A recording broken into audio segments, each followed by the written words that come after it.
Namo Phat, good morning. Thank you for joining me for our daily practice check-in. Listen, listen, listen. This beautiful sound calls us back to our true home.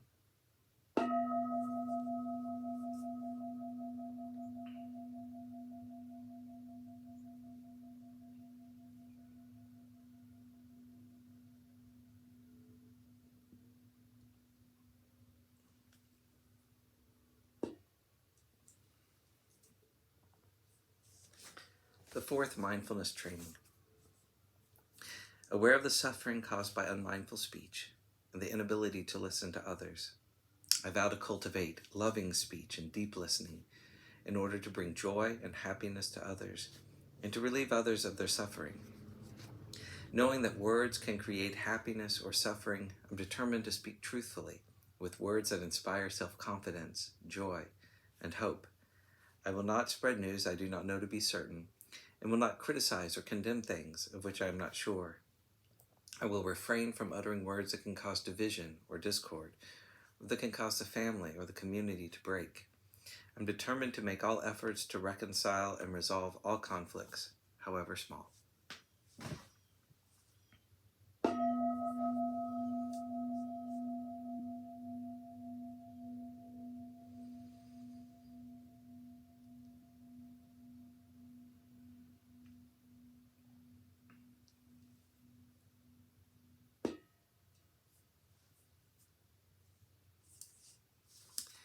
For our Dharma lessons, we've been reading Ajahn Thiradhammo's book, Working with the Five Hindrances.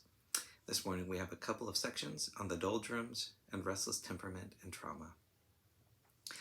The restlessness that comes from the doldrums could be a positive sign, indicating that the practice is taking effect, that it is becoming more naturalized in our being and integrated into daily life.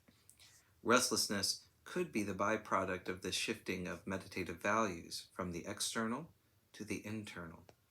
Ideally, practice has shifted closer to selflessness, or at least beyond the need to keep feeding ego with rewards of better results. Again, of course, we have to be careful. Maybe it is just the lethargy doldrums or the lost the path doldrums. However, if we trace a source of restlessness to this doldrums syndrome, with a certain amount of patience and continuity in the practice, and being careful not to give in to reactions about it, it will usually pass, and our practice will be functioning at a much more integrated and deeper level. If not, better consult a teacher. Restless temperament and trauma. We can change some of our restless habits through giving more emphasis to calming the body and mind. Of course, we need to be careful to work with them in a skillful way, for example, by not co-opting willpower to enforce calm habits. It can be helpful to know that we don't need to be endlessly busy, and that calmness of body and mind are actually more beneficial in many ways. Learning to relax and put things down rather than endlessly doing may require some consistent effort, but the effort is well invested. The body is much slower to act than the mind, so settling restless mental energy on physical activity can help to anchor it. We need to learn to be more patient with the fumbling body, allowing it to function in its own time. Sometimes restlessness may be a symptom of the fact that there is something very unpleasant which we don't want to see. For example, some underlying insecurity. So we keep distracting ourselves from it, thinking that as long as we keep our mind restlessly busy, we won't see it. It is thus important to approach the symptom carefully and slowly. Fortunately, the main emphasis in dealing with restlessness and remorse is on developing the calming qualities of tranquility, concentration, and equanimity.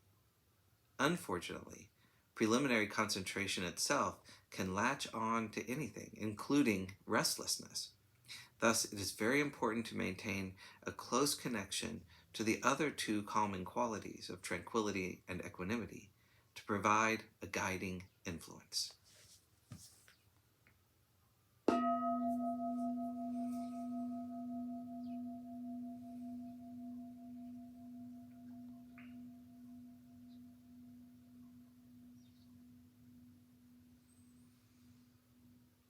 May all beings be well.